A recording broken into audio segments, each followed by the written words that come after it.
वो तेरे चेहरे में वो जादू है,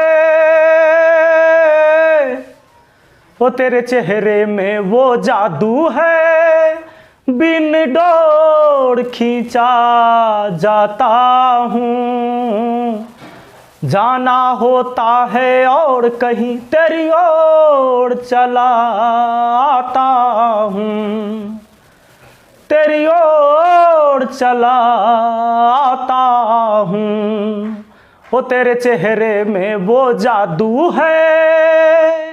हेलो दोस्तों, आप सभी का स्वागत है आपके अपने YouTube चैनल मैथ मस्ती पर। दोस्तों मैं हूं विपिन यादव और आज की इस वीडियो में हम आपको पढ़ाने वाले हैं परसेंटेज। डायरेक्ट मैथ मस्ती जेल क्लास से परसेंटेज का क्लास आप देखने वाले हैं।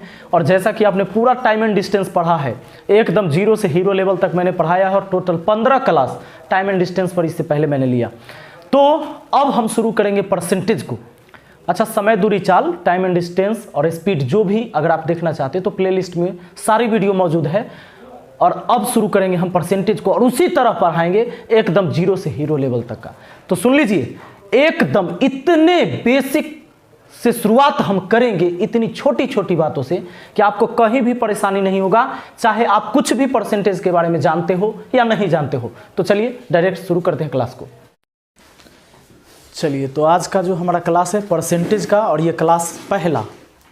तो जैसे टाइम एंड डिस्टेंस में हम छोटी छोटी बात बताए थे, सबसे पहले बेसिक बातें, वैसे ही हमें स्टार्ट करेंगे।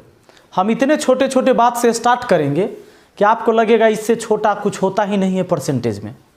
वहाँ से शुरू करेंगे और फिर उसी तरह हाई लेवल क्वेश्चन तक हम करेंगे जो एसएससी सीजीएल मेंस तक पूछेगा। ये भी लंबा टॉपिक है, लेकिन जब परसेंटेज आप आसानी से पढ़ेंगे आपको प्रॉफिट एंड लॉस ऐसे ही आसान हो जाएगा। आपको लगेगा कि सब एक के जैसा है। उसके बाद डिस्काउंट में भी कुछ करने की ज़रूरत नहीं पड़ेगा। बात आ रहा है समझ में? तो ये बहुत ज़रूरी है। सबसे पहले परसेंटेज का एक सिंबल होता है जिसे ऐसे लिखा जाता है, यही प्रतिशत है। प्रतिशत का ये सिंबल है, ध्यान दीजिएगा। अगर ये 10% है, इसका मतलब ये होता है कि 100 में 10 है। ये किसी हिस्सेदारी में मेरा हिस्सा 10% है। इसका मतलब कि जब 100 रुपया है तो उसमें 10 रुपया मेरा है। बात आ रही समझ में? 10% का मतलब होता है कि 10 और बट्टा में 100। 10% का मतलब होता है 10 और बट्टा में कितना, यानी 100 में 10। 20% का मतलब ये होता है कि 20/100। इसका मतलब है 100 में 20। अगर किसी हिस्सेदारी में मेरा हिस्सा 20% है, इसका मतलब अगर 100 रुपया होगा तो उसमें मेरा 20 रुपया होगा। लेकिन अगर 20% हिस्सेदारी है और रुपया है 500, तब 500 का 20% मेरा होगा। और प्रतिशत का मतलब है बट्टा में 100। अब बट्टा में अगर 100 है तो 2 जीरो काट सकते हो ऊपर वाला। समझ रहे हो कि नहीं? अब चलो, 20 बचे कितना हो गया? 100 रुपया। कहने का मतलब अगर मेरा हिस्सा 20% है और 500 रुपया है तो 500 का 20% कितना हुआ? 100 रुपया हुआ। अब देखिए, ऐसे भी आप कर सकते, 0 से 0 कटा, 2 से 10 को 5 बार में कटा, तो 1/5 ही भिन्न में मान हुआ। चाहे तो उस 500 का 1/5 भी निकालते तो भी 100 रुपया हो जाता। ये 1/5 या 20% एक ही बात है। यह वैल्यू भिन्न में है जबकि यह वैल्यू प्रतिशत में है। समझ में आ रहा है बात? अब जरा ध्यान दीजिएगा, एक बात यहाँ जानना है। हम बहुत छोटी छोटी बात कर रहे हैं, इसलिए हम आपको बताना चाहेंगे कि आप देखते होंगे कभी कि 4/5 ये मान है, इसको हमको प्रतिशत में बदलना है। तो कितना से गुना? कितना से गुना? 100 से। और कुछ 100 से गुना करेंगे तो काट कूट करेंगे। हाँ, तो 100 से किया और कुछ से? नहीं, 100 से। बोलिए, 100 से पक्का? 100 से नहीं, 100% से गुना होता है।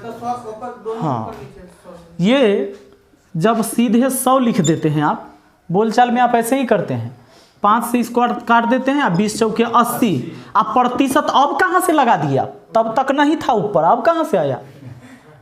नहीं, मुझे ये बताइए। ऐसे करते हैं ना, 100 से गुना करते हैं, 5 से 100 को काटते हैं, 20 चौके 80 या परसेंट, तो ऊपर कहीं परसेंट नहीं था, यहाँ कहाँ से बरस गया बिन बादल के बारिश? ये कैसे हो गया? तो ऐसा कुछ हुआ नहीं था।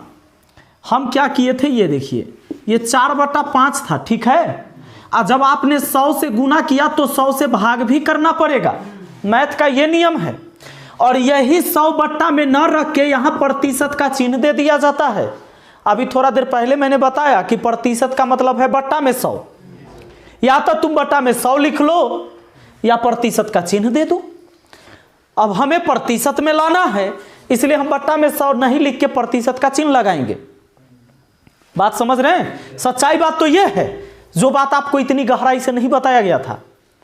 अब ध्यान दीजिए, 5 से काटे 20 बार में, अब 20 चौके अब प्रतिशत का चिन्ह है। अब देखिए 100/100 क्यों लिखा गया? कोई भी वैल्यू है, ये 4/5 है ना, जब हम अब ऊपर में 100 से गुना कर देते तो इसके मान में चेंजिंग हो जाएगा, जबकि ये गलत बात है। मान में चेंजिंग ना हो इसके लिए हम 100 से भाग देते हैं। वही बात है, ये 4/5 में 100/100 से गुना करने पर फिर भी ये 4/5 ही है। चाहो तो आप 100 से 100 को काट दो, 4/5 है कि नहीं? और वही प्रतिशत में लाना है, इसलिए बट्टा वाला 100 न लिख के वो चिन्ह यहां आ जाता है। और 5 से काटे 20 बार में तो हम इसको क्या बोलते हैं? 20 चौके 80%। तभी तो 80 या परसेंट का मतलब बट्टा में 100, और फिर 20 चौके 80 या 20/25 100, फिर 4/5 आया कि नहीं? तो यही चीज फिर इतना आ गया। भिन्न को अब प्रतिशत में चेंज किए और प्रतिशत को भिन्न में चेंज किए। कोई दिक्कत है? तो हम 100 से गुना नहीं करते हैं, बल्कि 100% से गुना करते हैं। कोई दिक्कत? अब आ जाइए, नहीं तो आप 100/100 कहिए उसको।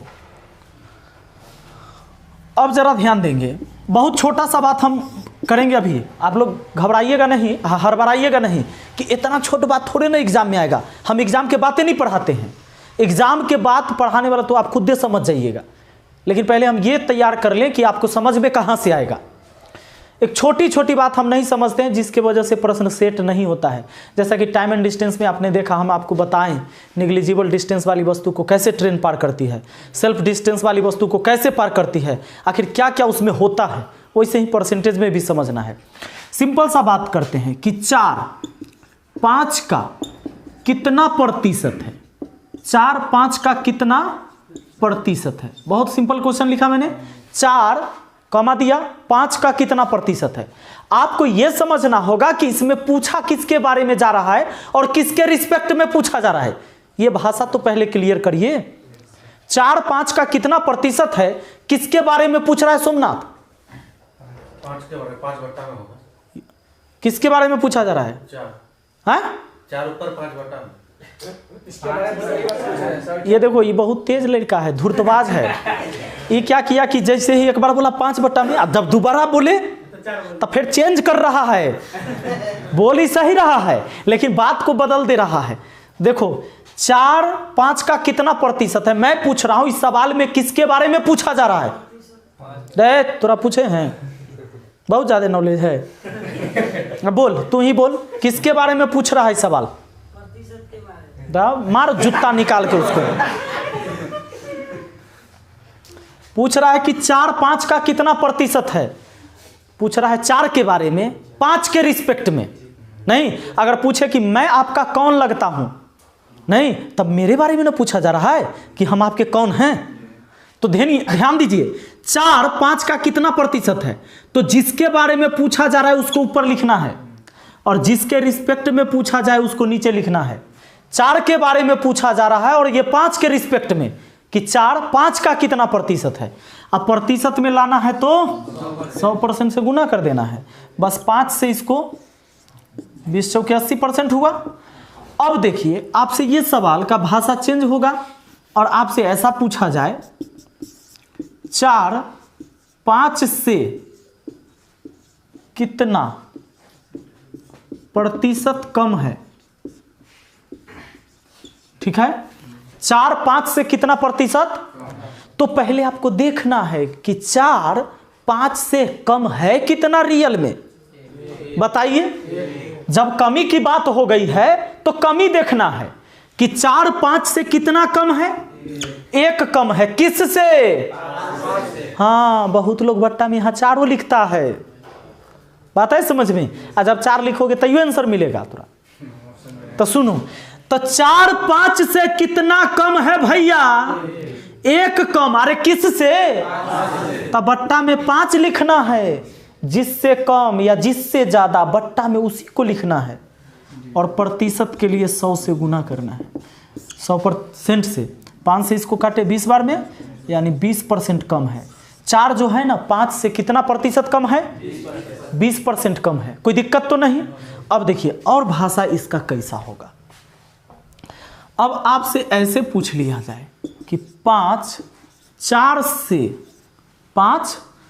से कितना प्रतिशत अधिक है? अधिक बोले या ज्यादा बोले वही बात ना है।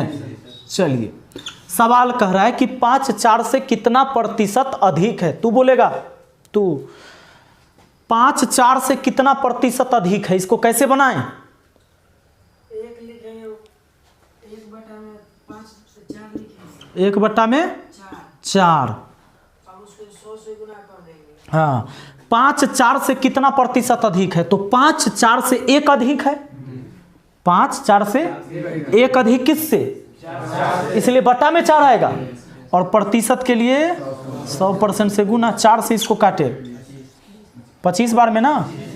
चलिए यानी हमारा आंसर हो गया 25% ज़्यादा है। कोई दिक्कत?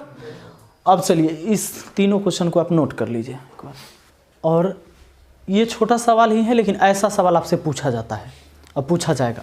कहता है कि 2 संख्या किसी तीसरी संख्या का क्रमशः 20% और 25% के बराबर है, तो पहली संख्या दूसरी संख्या के कितने प्रतिशत के बराबर है? अच्छा 2 संख्या जो है किसी तीसरी के क्रमशः 20% और 25% के बराबर है, तीसरी के ना। अब इसको कई तरीके से आप बना सकते हो। एक तो डायरेक्ट देखो, 2 संख्या में ये पहला हो गया, आई दूसरा हो गया, ठीक है ना। कहता है कि 2 संख्या किसी तीसरी संख्या से क्रमशः 20% और 25% के बराबर है, यानी तीसरी का एक 20% है और दूसरी 25% है तीसरी का। तो अब पूछ रहा है कि पहली संख्या दूसरी के कितने प्रतिशत के बराबर? तब पहली को लिख लो ऊपर, दूसरी को लिख लो नीचा। प्रतिशत के लिए बस वही काम, 100% से गुना ये गया। अब 25 चौका 100, 20 चौका 80% के बराबर, ये आपका आंसर हुआ। लेकिन मैं आपको समझाऊंगा, ये सीधे मैंने शॉर्टकट बना दिया, ठीक है ना। आपको भी करना एग्जाम में है, लेकिन कैसे करोगे ये देखो, कॉन्सेप्ट आपको पता होना चाहिए। सबसे पहले कहता है कि 2 संख्या किसी तीसरी संख्या के क्रमशः 20% और 25% के बराबर है, तीसरी के ना। तो तीसरी अगर मान लेते हैं सीधा सीधा 100 इसलिए मान लेना कि 100 का 20%, 10%, 5% करने में बड़ा आसान रहेगा। 10% माने 10, 50% माने 50, 8% मतलब 8, 5% मतलब 5, 100 का समझ रहे हैं ना, इसलिए 100 मान लिया गया। तो तीसरी संख्या हमने 100 माना, तब पहली और दूसरी जो है तीसरी के क्रमशः 20% और 25% के बराबर है। तो 100 का 20% कितना होगा? बोलिए पक्का।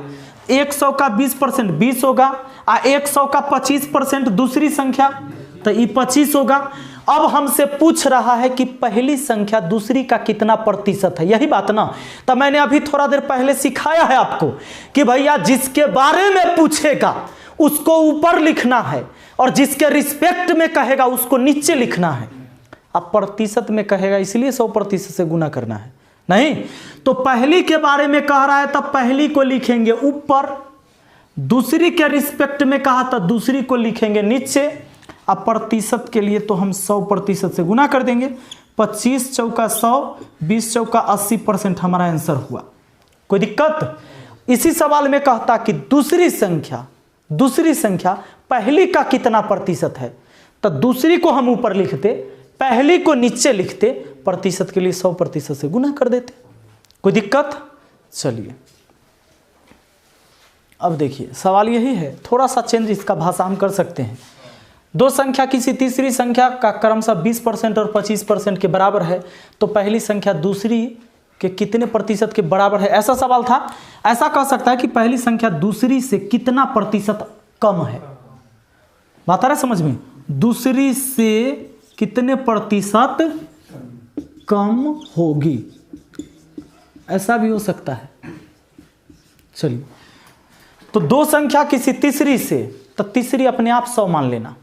20%, अच्छा 100 कब मानते हैं ये भी जान लो। कभी आप देखते होंगे क्रय मूल्य 100 मान लिया, कभी x मान लिया, कभी कहेगा MRP x मान लिया और कभी 100 मान लिया। आप कंफ्यूज होते रहते हो कि EX कब मान लेता है लोग और 100 कब मान लेता है।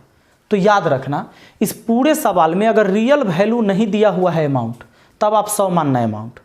100 अमाउंट तभी मान सकते हो, 100 रुपया तभी मान सकते हो जब रुपया नहीं है। इस सवाल में कहीं रियल वैल्यू है 5 रुपया, 10 रुपया, 8 रुपया, 100 रुपया, चाहे कोई वैल्यू संख्या ही 100 नहीं ना है, तो इस बार हम 100 मान सकते हैं।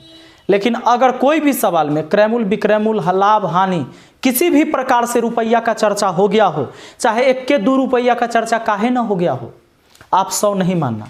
क्योंकि मान लो कहीं पर लाभ हानि हो गया है 1 रुपया या 2 रुपया, आप मान लिए हैं क्रयमूल्य 100 रुपया, तो गड़बड़ा जाएगा उसका रेशियो। लेकिन अगर पूरे सवाल में नहीं है रुपया, तब 100 मानना है। पूरे सवाल में रुपया यानी रियल वैल्यू नहीं है, तब 100 मानना है। बात आ रहा है समझ में? अब चलिए, x आप हमेशा मान सकते हो, कोनों में मान सकते हो, कोई दिक्कत नहीं है। हाँ, लेकिन जब पूरे सवाल में खाली प्रतिशत रहे तो 100 मान के बनाओगे, आसान हो जाएगा। अब ध्यान देना, सवाल में कहता है दो संख्या किसी तीसरी संख्या के क्रम से 20% और 25% के बराबर है। तो तीसरी संख्या अपने आप 100 मान लिए हम, क्या कि में कहीं रियल में संख्या तो ना है, तो तीसरी 100 मान लिए। तो पहला और दूसरा अपने आप हो गया, एगो हो गया 20 और एगो हो गया, क्या है कि पहला है तीसरी का 20% और दूसरा है 25%, तो 20-25 हो गया। अब इसमें हमें पता करना है कि पहली संख्या दूसरी से कितना प्रतिशत कम है। तो बताइए पहली कितना कम है? पहली है 5 कम किससे? दूसरी कितना है? अब प्रतिशत के लिए तो 100% से गुना। चलिए 25 चौका 5 चौका 20% कम है। पहली संख्या दूसरी से कितना परसेंट कम है? कोई दिक्कत है? समझ गए हैं? चलिए अब ध्यान दीजिएगा, क्वेश्चन है कि दो संख्या किसी तीसरी संख्या से क्रमशः 20% एवं 25% अधिक है, तो दूसरी संख्या पहली संख्या से कितना प्रतिशत अधिक है? सही बात ना? तो ध्यान दीजिएगा, पिछले बार क्या था कि दो संख्या किसी तीसरी संख्या के 20% और 25% के बराबर है। इस बार कहा 20% और 25% अधिक है। कभी कम कहेगा, कभी अधिक कहेगा, कभी कम अधिक नहीं कहेगा, सीधे बोलेगा कि 20% है, 25% है। कभी 20% अधिक कहेगा, कभी 20% कम कहेगा। 10% अधिक कह सकता है, 10% कम कह सकता है। बात आ रही समझ में? 30% ज़्यादा, 40% कम कह सकता है। तो सुनिए, तीसरी संख्या का ना, तो तीसरी संख्या उसी तरह अगर 100 मान लेते हैं, तो दूसरी संख्या और पहली संख्या, पहली तो है 20% अधिक, यानी ई हो गया 120 चला, और दूसरा संख्या 25% अधिक, तो वो 125 है। या तो आप यहीं से भी काम कर सकते हो, कहता है तो दूसरी संख्या पहली से कितना प्रतिशत अधिक है, तो दूसरी को देखना कि रियल में कितना ज्यादा है। 5 ज्यादा है। ये 5 ज्यादा है किससे? पहली से। 5 ज्यादा किससे? तब बट्टा में पहली संख्या हो जाएगा। 5 ज्यादा चाहे 5 कम, तो देखना है केकरा से कम या केकरा से ज्यादा, बट्टा में उहे होगा। अब प्रतिशत के लिए 100 से गुना हो गया। चलिए काट लीजिए, 0 से 10 के आधा, 12 के आधा, 25/6, 6 चौके 24 और 1 25 है ना, यानी 4.1/6% अधिक है दूसरी संख्या पहली से। नहीं कोई दिक्कत? चलिए अब लीजिए, इसी सवाल को थोड़ा सा चेंज कर दिए। अब सवाल क्या बन गया सुनिए, दो संख्या किसी तीसरी संख्या से क्रमशः 20% और 25% कम है, तो पहली संख्या दूसरी संख्या से कितना प्रतिशत अधिक है? तो झट से हम तीसरी संख्या पहले लिख देंगे, कितना? 100, काहे कि पूरे सवाल में रियल संख्या तो कहीं नहीं है, प्रतिशत में नहीं है हमारा। अब चलिए, तो दूसरी और पहली, तो भैया पहली जो है 20% और दूसरी 25% कम, तो पहली 20% कम, तो 100 से 20 कम कितना होता है? 80 है ये, समझ रहे हैं? और दूसरी जो है 25% कम है, तो 100 से 25 कम कितना होगा? 75 होगा। अब हमको पता चल गया है, हमें तो पूछा है तो पहली संख्या दूसरी से कितना प्रतिशत अधिक है। ये पहली संख्या दूसरी से कितना ज़्यादा, 5 ज़्यादा, किस से, ये 5 ज़्यादा ही ना है, किस से, दूसरी से, यानी 75 से। तब बट्टा में कौन आएगा, प्रतिशत के लिए 100 से गुना, ठीक है ना। जिससे ज़्यादा या जिससे कम वो है जाएगा बट्टा में। आइए इसको 25 तिहाई 75, 25 चौके 4 पचे 20/3%, यानी 6.2/3% क्या अधिक, पहली संख्या दूसरी से 6.2/3% अधिक है। इसमें आपको एमआरपी का चर्चा होगा, ठीक है। एमआरपी मैक्सिमम रिटेल प्राइस नहीं, यानी एमआरपी अगर किसी वस्तु का 80 रुपया है तो इसका मतलब ये होता है कि आप मैक्सिमम 80 में बेच सकते हैं, उससे ज़्यादा लेना कानूनन जुर्म है, नहीं। अच्छा, एमआरपी हो गया। इसी को अंकित मूल्य भी कहा जाता है, इसी को सूची मूल्य भी कहा जाता है, और इसी को छापा मूल्य भी कहा जाता है। क्रय मूल्य नहीं, मुंह तोड़ देंगे। सुनो, एमआरपी, सीपी का मतलब कॉस्ट प्राइस, यानी जो वस्तु खरीदा गया, इसे क्रय मूल्य कहते हैं हिंदी में। इसको हिंदी में क्या कहते हैं, क्रय मूल्य। इसी को कहते हैं अंकित मूल्य, कहिए अंकित मूल्य, छापा मूल्य, ठीक है ना, सूची मूल्य, ये सब हो गया। अच्छा, इस सीपी हो गया क्रय मूल्य। एसपी का मतलब होता है सेलिंग प्राइस, यानी विक्रय मूल्य, ठीक है। अब प्रॉफिट का मतलब तो जानबे करते हैं, हर कोई लाभ में रहना चाहता है, नहीं। और लॉस का मतलब भी जानते हैं, जो कोई नहीं चाहता है, हैं, हानि। अब देखिए, तो भैया इतना बात तो आप लोग अवगत होंगे, और नहीं तो जान लीजिए एमआरपी का मतलब जो किसी डब्बा पर लिखा हुआ है दाम, वो है एमआरपी। क्रय मूल्य का मतलब जिस रेट से कोई वस्तु खरीदा जाता है, क्रय मूल्य हुआ। और अगर आप दुकानदार हैं तो आपका विक्रय मूल्य मेरा क्रय मूल्य हुआ। अगर मैं ग्राहक हूँ, नहीं, आपने मेरे हाथे बेचा, हम खरीदे तो वो रेट मेरा क्रय मूल्य, जबकि वही रेट आपका विक्रय मूल्य हुआ। कुछ लोग के दिमाग में बैठल है, ये क्रय मूल्य है, विक्रय मूल्य कैसे हुआ। रे पगला, हमर क्रय मूल्य, हम खरीदे तब हमर क्रय मूल्य, आ तू बेचा इसीलिए वही रेट तो हर विक्रय मूल्य, ठीक है ना। तो जिस रेट से कोई वस्तु खरीदा जाता है वो क्रय मूल्य, और जिस रेट से कोई वस्तु बेचा जाता है तो विक्रय मूल्य। 80 रुपया में आपने कोई सामान मेरे हाथे बेच दिया, मेरे हाथे बेचा, तो 80 रुपया आपका विक्रय मूल्य है, जबकि वही 80 रुपया मेरा, कोई दिक्कत तो नहीं है। अब आ जाइए, अब विक्रय मूल्य क्रय मूल्य समझ गए। अब प्रॉफिट कब होता है, जब कोई वस्तु हम कम में खरीद कर ज़्यादा में बेच देते हैं, तभी ना प्रॉफिट होगा। लाभ कब होगा, सिंपल। बहुत के तो दिमाग दुखाए लगता है, विक्रय मूल्य में से क्रय मूल्य घटेगा तब लाभ होगा कि हानि होगा। फार्मूला याद करता है, फार्मूला याद करता है कि लाभ बराबर क्रय मूल्य माइनस विक्रय मूल्य, कि विक्रय मूल्य माइनस क्रय मूल्य। पगला है, ज्यादा में बेचोगे तब ना तोरा लाभ होगा, कम में खरीद के तो घटाना है बड़के में से छोटका, यानी विक्रय मूल्य में से क्रय मूल्य घटेगा तब आपको लाभ होगा।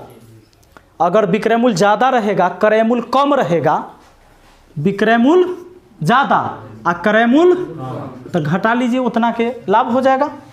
तो लाभ कब होगा, जब विक्रय मूल्य ज़्यादा होगा, क्रय मूल्य कम होगा। अब ध्यान दीजिएगा, हानि कब होगा, जब कोई वस्तु हम ज़्यादा में खरीद कर कम में बेच देंगे तो हानि हो जाएगा। तो उस समय हम हानि के लिए हम क्या करते हैं, क्रय मूल्य ज़्यादा रहेगा उस टाइम, अब विक्रय मूल्य कम रहेगा तो उसको घटा देंगे। कै रुपया की हानि होगा ये पता चल जाएगा। नहीं, अगर मान लीजिए कि 50 रुपया में कोई वस्तु हम खरीदे थे और 30 रुपया में हमने बेच दिया उसको, तो 50 में से 30 घटाएं तो 20 रुपया की हानि हुआ। नहीं, तो क्रय मूल्य ज़्यादा है या विक्रय मूल्य कब, तब ना हानि हुआ। तो रट्टे के जरूरी नहीं है, एक लोग रटता है फार्मूला बना के लिख के सजा के और फिर भूला जाएगा। तुम ऐसे काहे सोचते हो भाई, सीधी सी बात है। आपने 50 रुपए के कोई पेन खरीदा, उससे ज़्यादा में बेचोगे तो तुमको लाभ होगा और उससे कम में बेच दोगे तो हानि होगा। ये कौन नहीं जानता है, जो पढ़ा लिखा व्यक्ति नहीं है वो भी जानता है, आप पूछ के जाके देख लो। पूछना कि भैया हम एगो मोबाइल खरीदे हैं 2000 में, एकरा ज़्यादा में बेचेंगे तब लाभ होगा कि कम में बेचेंगे तब लाभ होगा? नहीं, पक्का तुमको बता देगा। चाहे रोड पर चलते किसी भी व्यक्ति से तुम कल पूछ के देखो। चले आगे। और उसको फार्मूला बना के लोग रटता है, तो रटने की जरूरत नहीं। अब ध्यान दीजिएगा, यहाँ पर एक बात लिखता हूँ और आपको लिखना है, इसको नोट कर लिए। देखिए अब इसको समझिए, हमने क्या लिखा है कि जब CPSP तथा प्रॉफिट एवं लॉस, CPSP प्रॉफिट लॉस, इसको सुने थे थोड़ा देर पहले। अब कहता है उसे जब हम रुपया के रूप में दर्शाते हैं। आप तो सोच रहे हैं यहाँ रुपये में तो होता ही है, रुपया से अलग भी होता है बाबू, वस्तु के रूप में भी होता है। तब उसे हम रुपया के रूप में रहेगा तब उसे अमाउंट का केस कहेंगे या अमाउंट का केस कहा जाता है। और अमाउंट के केस में प्रतिशत लाभ या प्रतिशत हानि हमेशा CP पर निकालते हैं। जैसे प्रतिशत लाभ निकालना हो, लेकिन अमाउंट का केस का क्या मतलब है? उस सवाल में रुपया का चर्चा होगा। कहेगा कोई वस्तु 500 में खरीदा गया, 600 में बेचा गया, या 500 में खरीदा गया 450 में बेचा गया, तो रुपया बोला ना, 500 रुपया में खरीदा 450 में बेचा, तो ये हुआ अमाउंट का केस। लेकिन सवाल ऐसा हो कि मोहन ने 10 आम खरीदा 12 आम बेचा, मैंने रुपया कहीं बोला? मोहन ने 10 आम खरीदा 12 आम बेचा, उसका प्रतिशत लाभ या प्रतिशत हानि बताइए। मैंने कहीं रुपया बोला इस सवाल में? नहीं। अब वो हो गया भाव का केस। बात है समझ में? तो दो तरह का केस बनता है भैया, एक होता है अमाउंट का केस, एक होता है भाव का केस। अमाउंट का केस कब होगा? जब रुपया का चर्चा होगा सवाल में। अब कहोगे सर आम भी रहेगा रुपया भी रहेगा, तब तो मामला फंस जाएगा। नहीं, अगर रुपया आ गया, चाहे ओकरा साथ कुछ रहे, आम रहे केला कटहर कुछ रहे, ठीक है, तब वो अमाउंट के केस हुआ। लेकिन अगर पूरे सवाल में रुपया कहीं भी ना है, चाहे वो CP के रूप में हो, SP के रूप में हो, प्रॉफिट के रूप में हो, चाहे लॉस के रूप में हो, अगर रुपया ना है कहीं भी, तब वो भाव का केस कहलाएगा। भाव के केस में कहीं भी रुपया का जिक्र नहीं होगा आपसे। हाँ, ऐसा बोल सकता है, कहेगा कि 15 केला का क्रय मूल्य 12 केला के विक्रय मूल्य के बराबर है। रुपया बोले? 2 रुपया 4 रुपया बोले कहीं? नहीं। ये भाव का केस है। आई में लड़का गलती करता है, एग्जाम में खूब गलती करता है। अभी हम बताएंगे कि गलती कहाँ होता है। कहेगा इतना छोट सवाल गलती होता है, मार के आए हमारी तो रिजल्ट पक्का है। नहीं आया तो कहेगा किस्मत ठीक नहीं था। प्रतिशत लाभ निकालना हो तो सुनो, अमाउंट के केस में लाभ बटा क्रय मूल्य आ गुना 100, ठीक है। ये कब? अमाउंट के केस में प्रतिशत लाभ या हानि हमेशा CP पर निकालते हैं। किस पर? इसीलिए बट्टा में CP लाया मैंने, ठीक है। चाहे अगर प्रतिशत हानि भी निकालना होता तो भैया ऊपर लिख देता मैं हानि, नीचा लिख देता CP और 100% से गुना कर देता, ये हमारा हो जाता प्रतिशत हानि के लिए फॉर्मूला, ठीक है। अब हम आपको बताएंगे भाव के केस में क्या होगा। पहले एक बात समझ लीजिए, मान लीजिए कोई वस्तु आपने 500 रुपया में खरीद लिया और उस वस्तु को आपने 550 रुपया में बेच लिया, तो ये रुपया का चर्चा हुआ है, तो ये भाव का केस है कि अमाउंट का केस? और अमाउंट के केस में प्रतिशत लाभ या हानि हमेशा CP पर निकालना है। तो इसमें 500 में खरीदा बेचे 550 में, तो क्या होगा?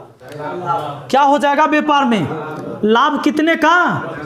50 रुपया का। तो आपको अगर प्रतिशत लाभ निकालना हो तो क्या करना होगा? 50 का लाभ बट्टा में क्या लिखना है? CP यानी कितना? अब प्रतिशत के लिए अब लीजिए 2 0 से 2 0 कट गया, 5 दाही 50 नहीं, यानी 10% का क्या हुआ? लाभ हुआ है, ठीक है ना। अब आगे बढ़ेंगे हम, चलिए इसको समझा जाए। जब CPSP तथा प्रॉफिट एवं लॉस को वस्तु के रूप में दर्शाते हैं तो उसे भाव का केस कहा जाता है। और कहा जा रहा है कि और भाव के केस में प्रतिशत लाभ या प्रतिशत हानि SP पर निकालते हैं। अब ये भाव का केस कब होता है? अभी मैंने बोला कि जैसे मान लीजिए कि राम कहेगा कि राम 10 वस्तु खरीदता है 12 वस्तु बेचता है, इस व्यापार में उसका प्रतिशत लाभ हानि क्या होगा? या कहेगा 15 वस्तु का क्रय मूल्य 20 वस्तु के विक्रय मूल्य के बराबर है तो प्रतिशत लाभ हानि क्या होगा।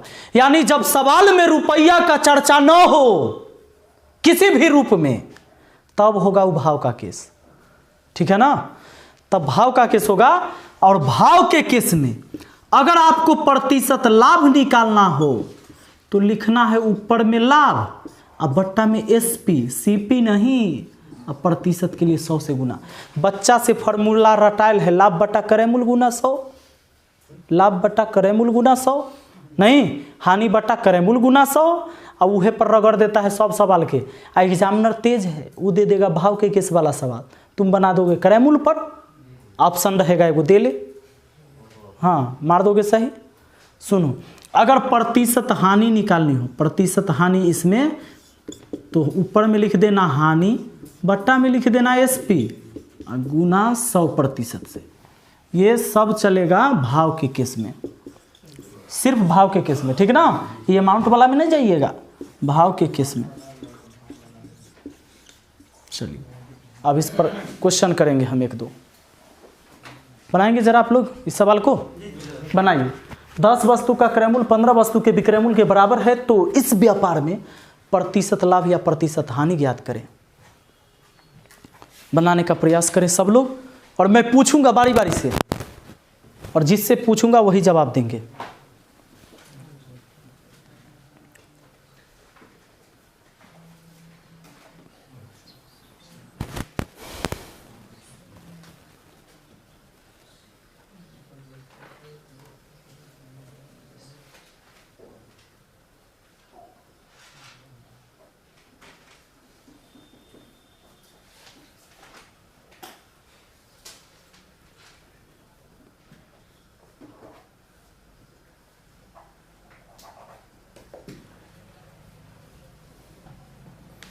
बनाए हो क्या आया?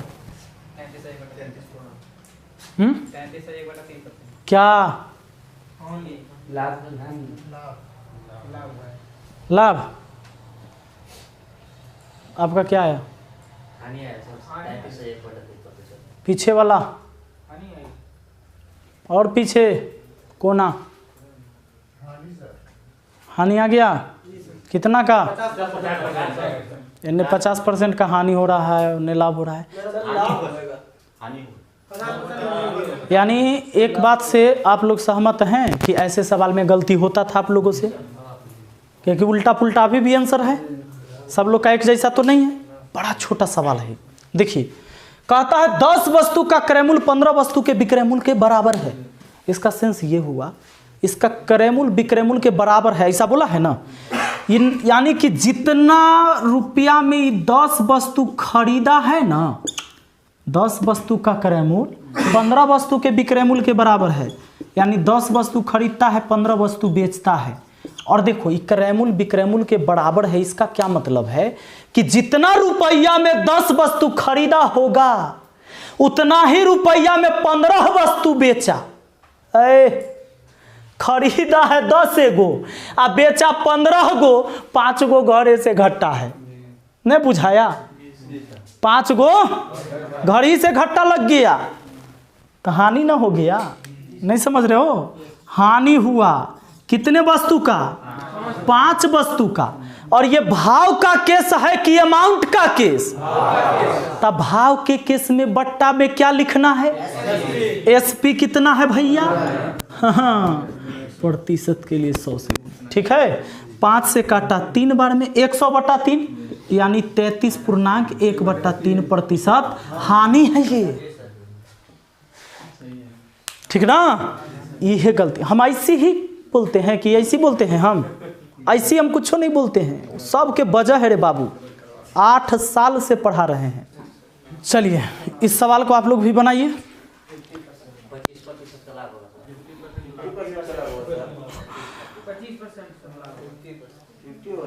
फिर हो रहा है गड़बड़ है, इस बार कूट देंगे जैसे गलती करोगे। राम के 12 आम का क्रय मूल्य 8 आम के विक्रय मूल्य के बराबर है तो उसका प्रतिशत लाभ या प्रतिशत हानि ज्ञात करना है। देखो तो 12 आम का क्रय मूल्य, 12 आम है ना, 12 आम का क्रय मूल्य 8 आम के विक्रय मूल्य के बराबर है। एगो बात बताओ, इस सवाल में कहीं रुपया है? तो ये भाव का केस हुआ। क्लियर है? कोई भी सवाल भाव के केस, अमाउंट के केस वाला पहचान जाओगे कि नहीं? पक्का। जे में रुपया कहीं भी आ गया तो वो अमाउंट का केस है, और जब रुपया नहीं आया तब पक्का ना, चाहे वो किसी रूप में हो रुपया, तब अमाउंट का केस होगा।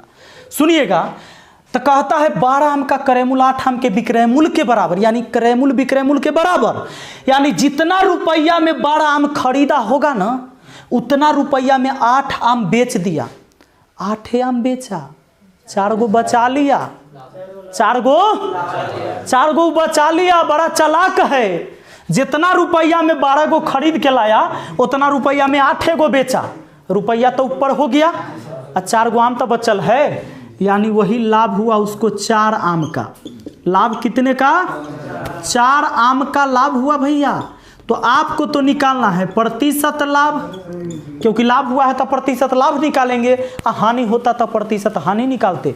सुनिए, तो यहाँ लिखेंगे 4 बट्टा में कितना? 8। क्रय मूल्य ना लिखोगे 12, 8 लिखिएगा, और प्रतिशत के लिए क्या करिएगा?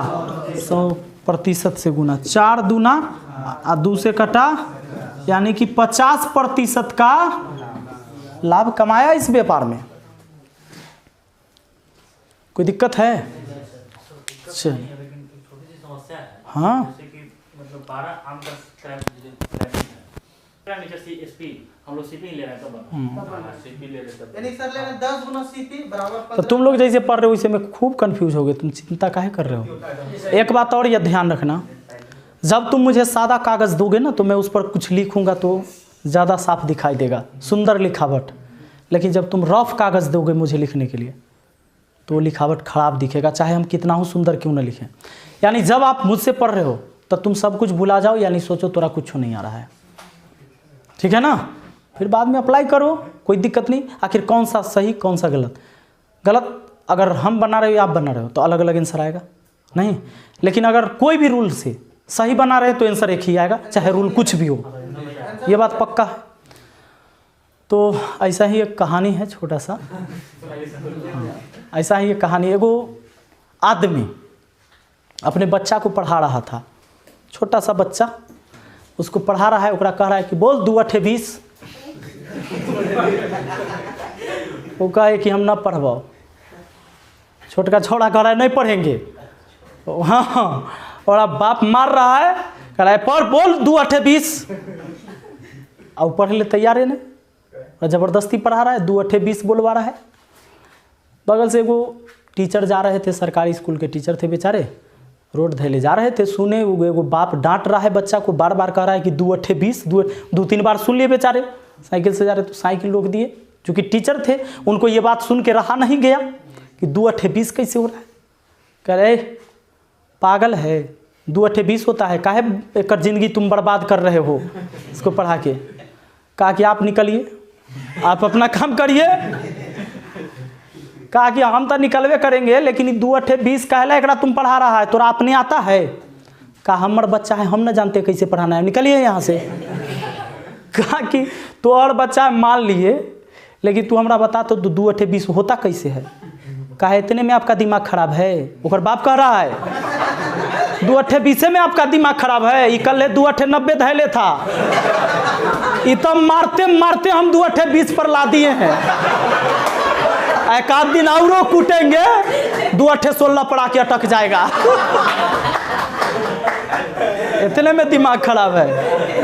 तो ऐसे ऐसे लोग, तो हमें लगता है कि ऐसे ही तोरों से के कुटाई करना होगा तो अटकोगे। तो चलिए आज की सभा को यहीं पर समाप्त करते हैं, क्योंकि आप लोग के खाने पीने का टाइम भी हो गया है। ठीक है, नियम पर ऐसा आंसर तो सेम है, जैसे हम पढ़ाएं वैसे पढ़, एकदम ईगो न पाल लो कि हमरा नहीं आता है क्या, हमरा नहीं आता आप सिखाइएगा। जैसे हाँ वैसे ही पढ़ो जैसे हम पढ़ाते हैं, क्या कि हमरा सब आता है।